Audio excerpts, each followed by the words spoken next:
નવલખી મેદાન પાસે આજે વહેલી સવારે 65 વર્ષીય વૃદ્ધા પગપાળા જઈ રહી હતી। તે દરમિયાન પાછળથી બાઇક પર આવેલા બે અજાણ્યા ઈસમોએ મહિલાનો અછોડો તોડી ફરાર થઈ જવાની ઘટના બનવા પામી હતી। નવલખી મેદાન પાસે વહેલી સવારે અછોડા તોડનો બનાવ બનવા પામ્યો હતો। રાવપુરા પોલીસ મથક હદ વિસ્તારમાં આ બનાવ બન્યો। સવારે 6:30 કલાકે આ બનાવ બનવા પામ્યો હતો।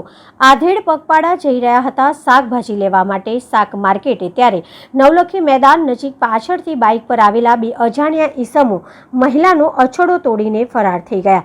મહિલાનો અછોડો તોડતા જ મહિલા પટકાઈ હતી। રોડ ઉપર રાવપુરા પોલીસ સ્થળ ઉપર પહોંચી વધુની તપાસ હાથ ધરી। સીસીટીવી કેમેરાના ફૂટેજની તપાસ કરવામાં આવશે। ક્રાઇમ બ્રાન્ચ પીઆઈ પણ આ તપાસમાં જોડાયા છે।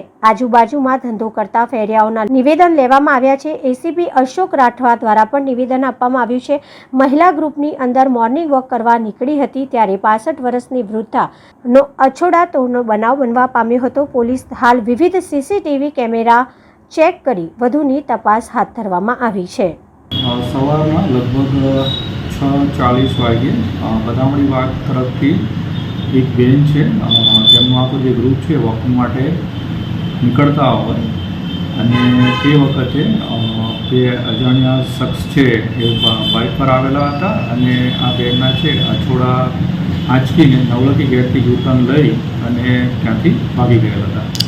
જે બેન છે એમની ઉંમર લગભગ 65ની આજુબાજુ છે અને જે અછોડું છે એ જે બેન કહી રહ્યા છે એમાં 3.5 તોલાનો સી રૂમ 4 રસ્તા અને નવલખી ગેટ છે એ બધી જગ્યાએ જે સીસીટીવી છે એ રિકવર કરવામાં આવેલ છે અને આ ક્યાંથી એક્ઝિટ કરે છે, એન્ટર કરે છે સિટીમાં અને ક્યાંથી એક્ઝિટ કરે છે એના તમામ સીસીટીવી લેવાની પ્રોસિજર ચાલુ છે।